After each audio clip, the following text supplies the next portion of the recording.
Hey everyone! So often during and even after an election, we often joke about how we're going to leave the country if things don't turn out the way that we hoped. So along the lines of that joke, I wanted to share a video with you on how to be a digital nomad for a few months if you're looking for a change of scenery.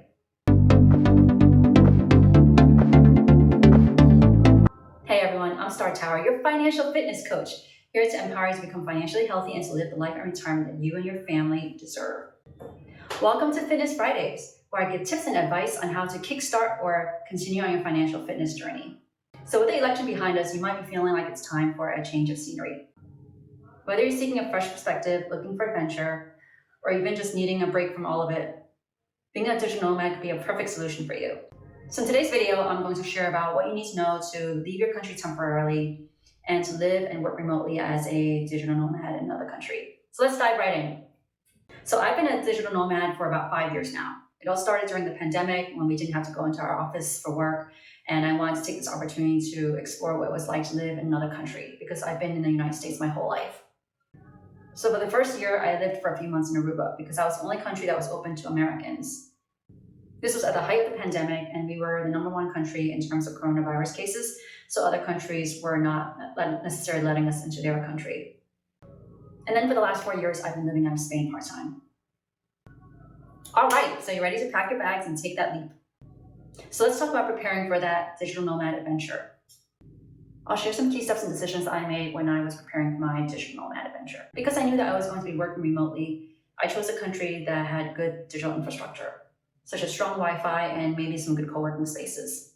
I also took into consideration the cost of living and visa requirements. I knew that I wanted to be in the country for about 3 months, and I wanted to make sure that my American passport would allow me to stay there for that period of time. I chose Spain because I really love that country. I love the food, I love the culture.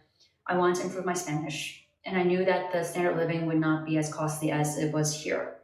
The rent is definitely lower, probably 3 times lower than what I'm paying here.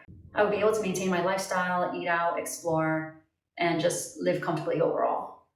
However, you can also consider other popular digital nomad destinations such as Portugal, Thailand, Indonesia, and Mexico.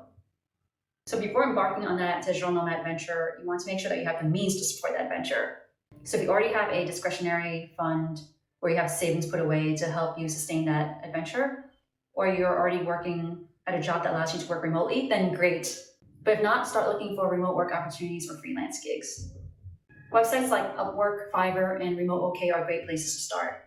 And if you have a job where you're currently working in a hybrid arrangement or coming to the office 5 days a week, maybe that's something that you can negotiate with your current employer to see if they'll allow you to work remotely for a period of time. You also want to figure out how to get access to your finances while you're living in another country. If you have a bank that already has an international branch where you're going, that's great. Then you're all set. You can just withdraw money from the ATM. Make sure you notify your bank about your travel plans to avoid any issues with your accounts. I asked my bank if they had an international partner or like a sister bank in the country that I was going to avoid high withdrawal fees and high foreign exchange fees. I knew that I was going to be using my credit card in Spain, so I also told my credit card company about my travel plans as well. Just in case my credit card wouldn't work, I also brought some USD with me to convert into euros if needed. You might also want to open an account with Wise or Revolut, which will allow you to transfer money and make payments in different currencies with lower fees. Now let's talk about navigating visas and legal requirements. These areas can be a bit tricky because each country has different rules about how long you can stay in that country and whether you can work there during that time. I would say with an American passport, you automatically get tourist visa privileges that allow you to stay in the country for up to 90 days in a lot of countries around the world. I know that in Europe, especially in Schengen area countries, you're allowed to stay up to 90 days with an American passport. And that's also the case as well in Asia and Latin America, in countries that are popular digital nomad destinations. Some countries offer digital nomad visas that allow you to stay in that country longer than what your tourist visa allows. There are now over 50 countries in the world that offer digital nomad visas. Some popular digital nomad visa destinations in Asia include Japan, Taiwan, Indonesia, Malaysia, etc. And I know in Europe, a lot of the countries there offer digital nomad visas as well, like Greece, Estonia, Croatia, Portugal, and Spain. Depending on the country, you usually go through a lengthy administrative process where you have to provide proof of income and proof of work. So depending on the country that you choose, make sure to go visit that country's embassy or consulate site to determine what the digital nomad visa requirements are. For me personally, I do not apply for a digital nomad visa. With most Schengen area countries, they allow an American passport holder to stay in that country for 6 months within a given year, but only up to 90 days at a time.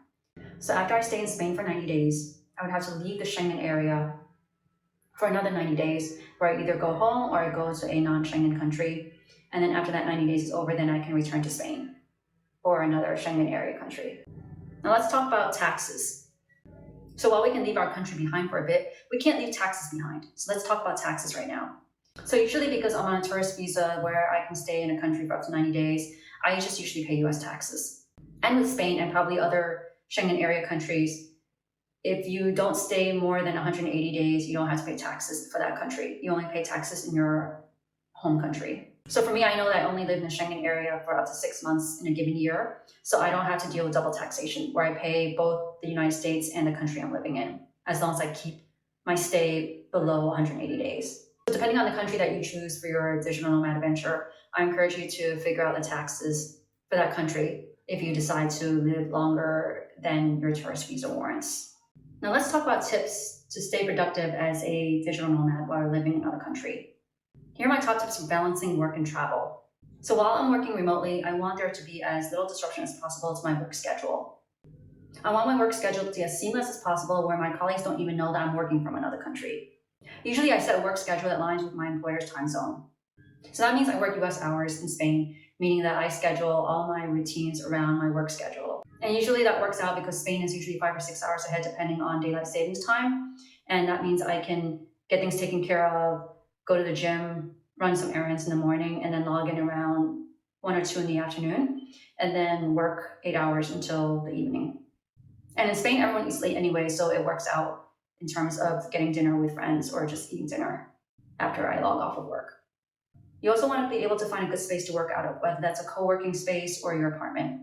Make sure that place has good digital infrastructure like good Wi-Fi, not a lot of noise so you can focus on your work and take meetings and calls. So while living abroad, I also try to have a routine outside of work.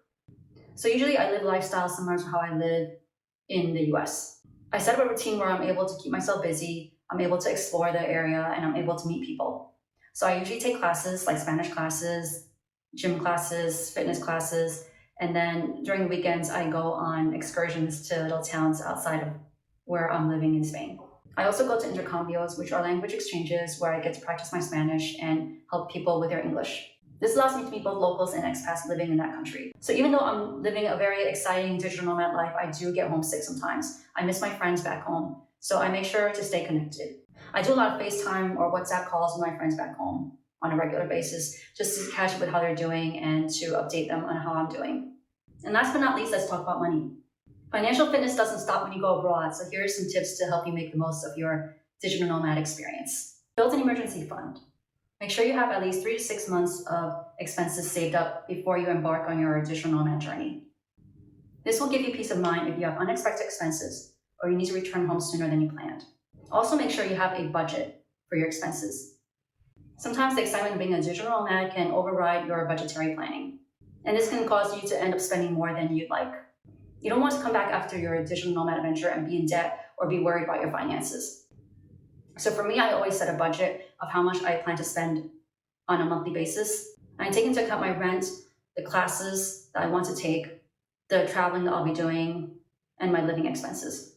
I track my expenses against my budget and make sure that I'm not going over. Or if I go over 1 month, I make sure to go under the next month. You can also use apps like Mint or Rocket to help you stay on track with your budget. If you already have a steady stream of income coming in, it's easier for you to manage and stay on track with your budget. But if you don't think that you have enough money to sustain your digital nomad adventure, see if you can find sources of passive income. Becoming a digital nomad can be a great way to explore the world and gain new experiences. With the right planning, you can turn the post-election period into a time of adventure and personal growth. I'll share more about my experience as a digital nomad working out of Spain in a future video. Until then, if this video was helpful, please give it a thumbs up and subscribe to my channel for future content on financial fitness. And please share in the comments below which country you want to be a digital nomad in. Until then, looking forward to continuing on our financial fitness journey together, and see you in my next video.